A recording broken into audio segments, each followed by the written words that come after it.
Alright guys, I know it's been a while since I've done a review, but I'm going to go ahead and review it chapter 2 because I saw it Saturday. Um, so I'm going to show you a couple things I got from the movie when I went. I went with my cousin Ethan. We saw the last one together. I do have a review that I will put a link to under this one if you haven't seen that one yet. This will be spoilers. This is a spoiler review, but I will try not to go into too much detail. I just want to talk about a couple things, mainly the opening scene, because a lot of people, especially people in the LGBT community, are very upset about it. It's something that does happen in the book that marks Pennywise return, along with a string of child murders, of course, because usually he goes after kids. But the opening scene of this film, it is the second chapter in the book. After we get the opening of Beverly possessed by the deadlights, we get a shot of that at the beginning, and then like a flashback scene of the kids. Where Beverly is talking about how she saw them all, like their parents' ages, and Stanley asks her what he ends up like. And I won't go into that yet because that is a spoiler I'm going to talk about because I want to talk about how they handled the scene. I thought it was done really well. Okay, so after that, the movie opens with the Dairy Carnival. We see a character playing a game, like one of those shooting games. I don't know what it's called, but it's like one of the water shooting games or something. At carnivals. So we see Adrian Mellon sitting there, and he's at the carnival with his boyfriend Don Haggerty. And they are a couple in the book that in chapter 2 they are assaulted and brutally beaten by a group of people, homophobes if you will, because back in that time period it was around 1984 or 5 in the book. In the movie it's 2016, but it's there to show basically what people are capable of and how terrible the town of Derry is. So this couple, there is a kid. I don't know if it's like how old the kid is in the book. It doesn't really say, but his name is Chris Unwin. He's one of the Bashers, um, along with Webby Garton. I think is yeah, okay. Because I was looking back at the chapter the other day just to see how it played out in the book as opposed to the movie. Um, and this group doesn't like seeing Adrian and his boyfriend being all lovey-dovey and kissing, and they don't like it because of not those people aren't accepted in Derry. Basically, is what they're saying. Uh, so they call them a bunch of slurs. And then I do want to talk about real quick a scene of Adrian and a little girl. Because there's a little girl playing a game and he wins the game, so he wins the toy that she wants, and she's sad. And Adrian gives her the toy. He's like, "Thank you for letting me win," and then automatically I'm just like, I love his character, but I already know he's gonna die because I read that chapter in the book. Um, so they're leaving the carnival. Adrian and his boyfriend are leaving the carnival. So this group of people, because Adrian was, he didn't like how they were acting, and like he was insulting them back, and um, as they're leaving the carnival, this group of kids, well, not kids, one of them looks like a kid, and then the other one's more grown. Um, Excuse me for a second.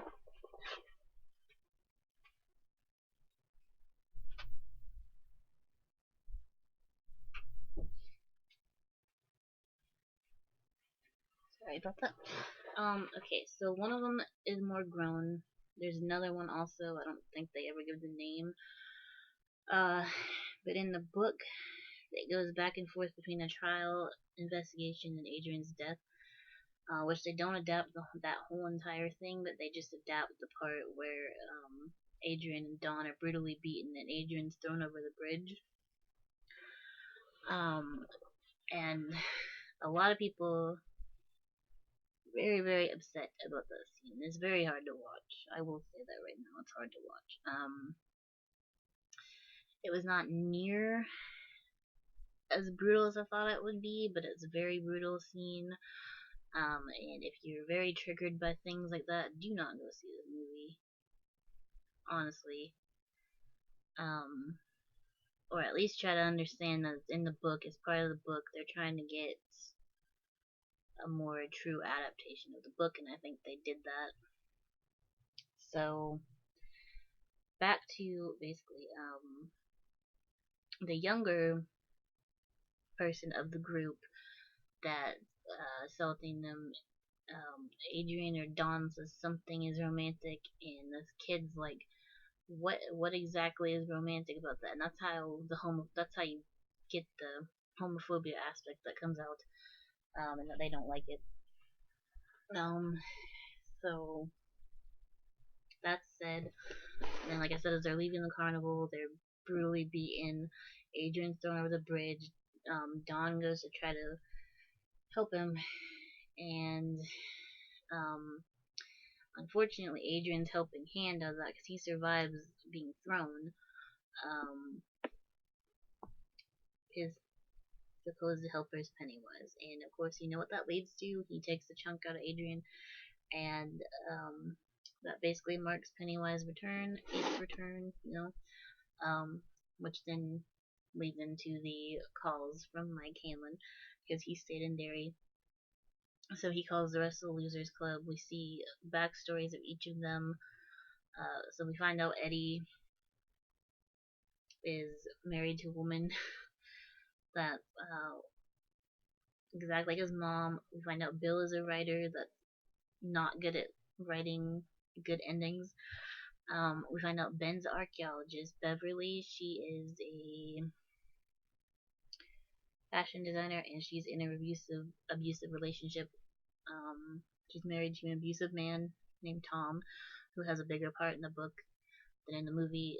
In the movie, he just is in one scene where he ends up assaulting her after she gets the phone call. She knocks him over the head with a vase and then leaves Derry, leaves her wedding ring. In the part with Bill, where we get his little backstory, he's working on a movie based off of one of his books, and his wife even mentions the fact that he's not good at writing good endings, which is a running joke when it comes to Stephen King's works. So that was interesting that they put that in there. Kind of like it though. I mean, it makes sense. And as I said, Ben's an archaeologist. We first meet him as a grown up when he's in a meeting with his other employees, I guess, whoever he works with.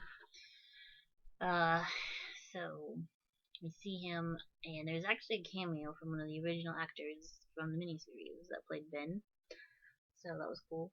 I didn't know that until I was watching like other reviews and stuff. So that's interesting. But I like that they did that. What else do I want to talk about? So that's yeah, we get like a little tiny backstory of them. Then they all meet up at a Chinese restaurant, which is a very favored scene. One of the biggest scenes people enjoy. Um, so they're talking and having a good time in the restaurant, and then the fortune cookies.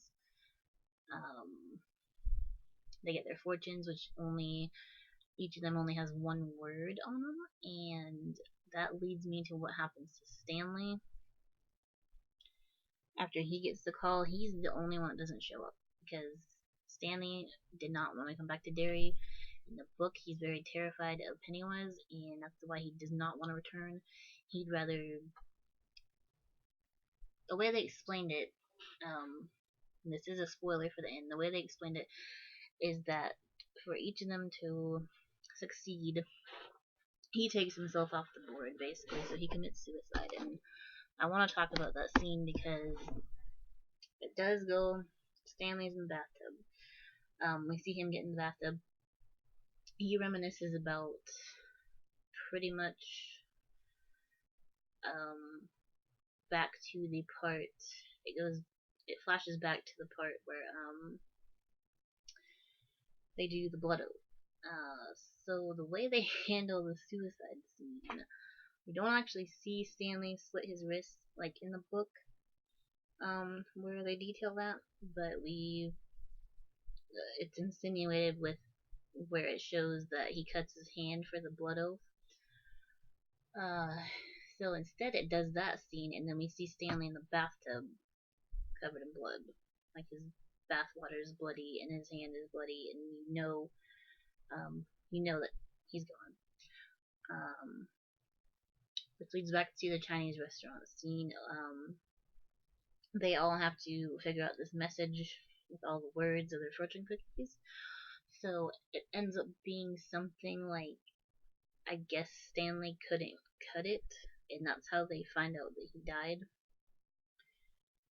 So that was interesting. And then, like I said, the fortune cookies come to life, and it's like a hallucination of Pennywise. Yeah, it's weird. It's a very weird scene. But it all ties into things from the book. Like there's one of the fortune cookies, a bird pops out of one of them, which is something where there's a sequence where Mike talks about he was attacked by a bird, and it has something to do with that. And there's like a fly with a baby face or something that pops out of one. It's really weird. But that has to do with Eddie and his wife not being able to have a baby, I guess.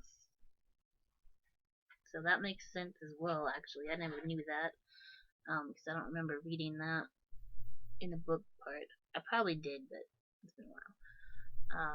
But I watched another video earlier that pointed that out, and I was like, oh, okay, that makes sense. So they all meet up, and of course, they don't want nothing to do with what's going on. Also, when I was talking about the backstories, I totally forgot to mention Richie. He's a comedian, which makes sense because they have Bill Hader cast as older Richie, and I like that they did that. So yeah, they all want nothing to do with the town of Derry after what happened, but the thing is, when they left Derry, they didn't remember what happened. But yeah, later on, they all decide to stay. We get more flashback scenes of the kids. I'm not going to go into those, but they do tie into the story because later on they all have to find their own artifact to do the ritual of Chewed, which is Mike's plan to defeat Pennywise. So they all get their artifacts. Richie's being a game token, Beverly's being her postcard from Ben, which she thinks is from Bill. Because her and Bill had like a thing when they were younger.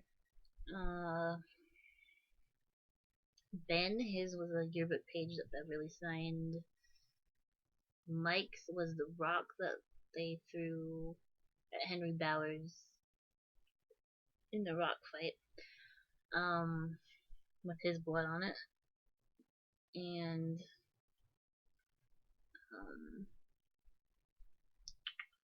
Bill's was the little boat that he gave Georgie, but at first he goes back to get his bike silver, and that's where you see the Stephen King cameo. He's the shopkeeper. And he even makes a joke because Bill offers to sign his book that's written by him. Stephen King says, no, I don't like the ending. Let's see. And Eddie's artifact is his inhaler. Stanley's is his shower cap because there's a sequence in the movie where he says that it'll protect their hair from spiders. And there's actually a scene in the movie too where it's like a homage to the Thing, where Stanley's head's in the freezer, but it grows like spider legs or something. It's really awkward. Um, but yeah. And then when Bill gets his artifact, there's this kid Dean that they see in the Chinese restaurant that says that he's a fan of Richie. So Bill runs into him, and he's got so much guilt over Georgie. He says, if you ever see this sewer drain, do not do anything, something like that. Don't go near it. Get out of Derry if you can. This kid says, I have to go to the carnival. So then Bill goes to the carnival, tries to find Dean, which is a skateboard kid that he runs into. So after he talks to that kid, he goes to try to save him because he's warned by Pennywise with the skateboard. He's like, you won't be there for him either or something. So he gets to the carnival. He finds Dean in a glass fun house where Pennywise is hiding. And that seems pretty unsettling because you see Pennywise's tongue on the glass, and then Bill's begging him not to hurt the kid, and Pennywise just bashes his head in the glass and then bites Dean's head off. So there's also another sequence in the movie. It's somewhere near the beginning. The funhouse scene's near the end. There's a bleacher scene with the little girl from the beginning that Adrian Mellon gives the toy to. So she goes under the bleachers chasing after a lightning bug. And at first she's smart to say, oh, Pennywise is her friend, and then I guess she's going to leave, but then he does like this fake crying to get her to feel bad for him, and then he's like, I can get rid of something, because she has like a birthmark on her face. He says he can get rid of it, that he can blow it away. So that gets her to trust him. Then they play a game. He says he does the 1, 2. She says you're supposed to say 3, and then he chomps her head off. Okay, so yeah, so they don't shy away from killing the kids. They show the deaths, not too brutal. You just see him chomp their heads, and that's it. So later on, actually, before I get to that part, I'm gonna mention Richie's little story arc that people were talking about, because after I saw a theory saying that it could tie into the Adrian Mellon story, it makes sense to me, because when he goes back to get his artifact, there's a scene where he's at the arcade with another boy. He's playing Street Fighter with another boy, and the boy is like, you're really good. He's like, hey, we can play again if you want. And the boy hesitates because Henry Bowers shows up. Turns out the boy is Henry Bowers' cousin, but I think Richie has like a little crush on him. So his secret is that he's gay, and he never came out apparently. He was scared because of living in Derry. People not being accepting. So Henry basically bullies him and says, get out of here, blah blah blah. Richie leaves crying and goes to the bench near where the Paul Bunyan statue is. And Pennywise shows up and taunts him basically. He says, I know your secret, blah blah. He threatens to tell the secret about Richie being gay. And that kind of, I guess, ties into the Adrian Mellon thing, because what they did change with that is they gave Adrian Mellon asthma, like Eddie has asthma. And to me, that was one of the things that made that scene more brutal to watch, because he's trying to get his inhaler in that sequence where he's getting beat up. And that's like that ties like to Eddie somehow, people are saying, which makes sense, because like why else would you give him the pink shirt and inhaler. Anyways, Adrian Mellon's corpse walks past older Richie and hands him a flyer of his funeral. And I guess that insinuates that he's, what he's scared of, his secret coming out. And so that's interesting. I like that plotline. Like I said, I have a lot of respect for Andy Muschietti, his creativeness on these movies. I watched a bunch of interviews and stuff before seeing it. So his take on like the source material, even though it's not exact, because to me he still respects the original source material and just runs with it, does his own thing with it, and I love it. So I really enjoyed the movie. Yeah, and I will talk about the way they did they defeat Pennywise. Also, since I mentioned Henry Bowers earlier, he has a smaller arc in this movie. He has a bigger one in the book where he's trying to kill them all because he's possessed by Pennywise, and Pennywise like orders him to kill the losers. So he tries to kill Mike, and that's where another instance of racism comes out because he's like in one scene where he's trying to kill Mike, he's like, you should have burned with them, because Henry's racist, and does not like Mike being in his town. And something with that is that the way Henry Bowers was raised, um, you know, so and so. There's more detail in the book on that. I'm not gonna go all into that, but yeah. So he tries to kill Mike. He also tries to kill Eddie. So on. Because he's in the mental ward, and Patrick Hockstetter, his friend that was killed in the first film, he appears as a zombie and he drives him out of the mental institute. And it's so goofy, but I loved it. So, also, I'm just gonna go into the part where they defeat Pennywise. So, the way they find out they can defeat Pennywise because they try to do the ritual of Chute after they get their artifacts. And it does not work, and apparently Mike knows it doesn't work. So the way that they end up having to defeat Pennywise is bullying him after he turns into his final form. And he chases him around and stuff. He does end up killing Eddie, which makes Richie really really sad. Because he was talking about, he doesn't ever really say that he's in love with Eddie, but you can kind of insinuate it. Because it's pretty obvious. They don't like throw it right in your face and make it obvious, but he carves his and Eddie's initials at one point when he's a kid, and then again when he's older and he's crying. So there's that. So he was very very affected by Eddie's death, but that goes into Eddie basically gives them the idea to bully Pennywise until he gets so small that they can defeat him, take out his heart, and destroy it, which is how they're supposed to kill him in the book, by taking his heart. So yeah. So they they basically defeat him by bullying him, it was funny. I thought it was funny.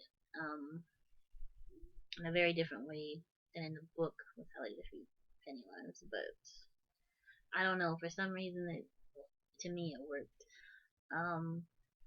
So one more thing I'm going to talk about is the special effects.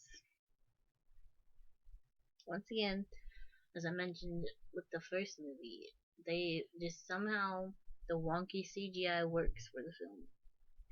I get there are things you can't do with practical effects, which probably a lot of it in this movie you can't do with practical effects. So they do work with CGI. It is cheesy, it is wonky looking, but it works. It works, and the movie was really good. I got these things from the movie. This cup and a little bobblehead Pennywise. It's so cute, but it's ugly at the same time. Um, So I thought it was cool they gave us those. Some people got posters. I'm kind of sad I didn't get a poster, but that's what I got. And yeah, that's basically my review on It Chapter 2. If you haven't seen it, um, just remember, spoilers in this. You can skip the video if you don't want spoilers. But yeah, all in all, it was pretty good. I enjoyed it just as much as the first one, though I do think the first one is superior, and a lot of people feel that way because a lot of people say the second arc of it is just isn't as it's weaker than the first part with the kids. Like everyone enjoys the first part with the kids. I thought they did a great job with who they casted. I loved who they had as Adrian Mellon. I loved who they had as the younger kids once again. Uh, and then the older cast as well. They did really, really good casting who they cast for the older losers. I loved it. I will buy it when it's on Blu-ray, and eventually I will review the mini series when I do watch it, and probably the book when I finish it. So if you enjoyed this, leave a like and a comment. Tell me what you liked or didn't like about the movie. Also, please feel free to tell me what you would like me to work on in the future as far as reviews. What movie, because I do want to do more. So, yeah, if you enjoyed this, again, leave a like and a comment. Thank you.